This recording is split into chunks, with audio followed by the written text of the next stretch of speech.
Dalam dunia industri sistem dan teknologi informasi, dikenal suatu kerangka yang banyak dipakai sebagai acuan best practice untuk IT governance. Yang paling dikenal adalah COBIT atau Control Objective for Information and Related Technology yang dikeluarkan oleh Information Technology Governance Institute, sebuah lembaga riset yang memiliki afiliasi dengan ISACA, yaitu Information System Audit and Control Association. COVID versi 4 misalnya, ada sebuah kerangka yang digambarkan seperti yang terlihat pada layar ini. Bagaimana cara membacanya? Cara membacanya adalah demikian. Uh, Bisnis pasti memiliki visi misi yang lebih detail lagi ditargetkan dalam atau dinyatakan dalam sebuah tujuan bisnis atau objektif atau goals dari bisnis yang ingin dicapai.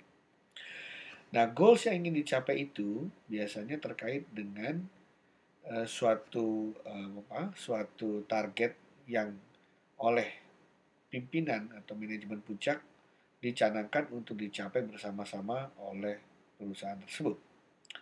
Nah, dalam konteks ini dibutuhkanlah sejumlah informasi paling tidak untuk tiga hal. Pertama adalah dibutuhkan informasi untuk pengambilan keputusan. Pengambilan keputusan ini sangatlah penting karena apa? Karena disinilah manajemen akan melakukan atau mengeksekusi bisnisnya. Pengambilan informasi yang baik tentu saja didasari oleh kualitas dari informasi yang baik. Yang kedua adalah informasi dibutuhkan karena informasi bagian tak terpisahkan dari penciptaan produk atau penciptaan jasa. Informasi mengenai pelanggan, informasi mengenai produk yang dipesan, informasi mengenai ketersediaan barang di gudang haruslah tepat sehingga dapat dipergunakan dengan baik terkait dengan proses operasional perusahaan tersebut. Dan yang ketiga, informasi adalah suatu uh, konten atau suatu isi dari proses komunikasi.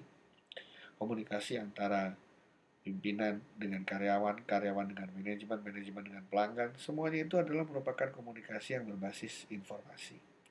Oleh karena itulah maka COVID di dalam kerangkanya ini memperlihatkan bahwa business goals baru bisa dicapai apabila manajemen dan segenap pemangku kepentingan memiliki informasi yang berkualitas. Seperti apa informasi yang berkualitas? Berdasarkan riset yang dilakukan COVID, informasi yang berkualitas memiliki 7 properti atau 7 kriteria. Yang pertama adalah efektif, dalam arti kata benar-benar sesuai dengan kebutuhan perusahaan. Kedua adalah informasi yang efisien.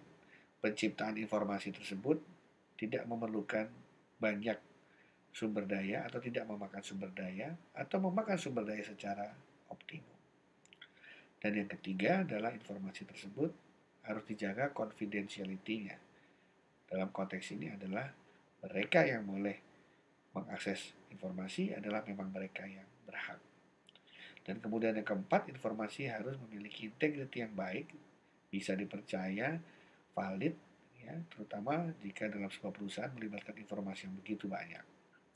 Selanjutnya adalah availability. Informasi harus tersedia pada waktunya. Dan berikutnya adalah compliance.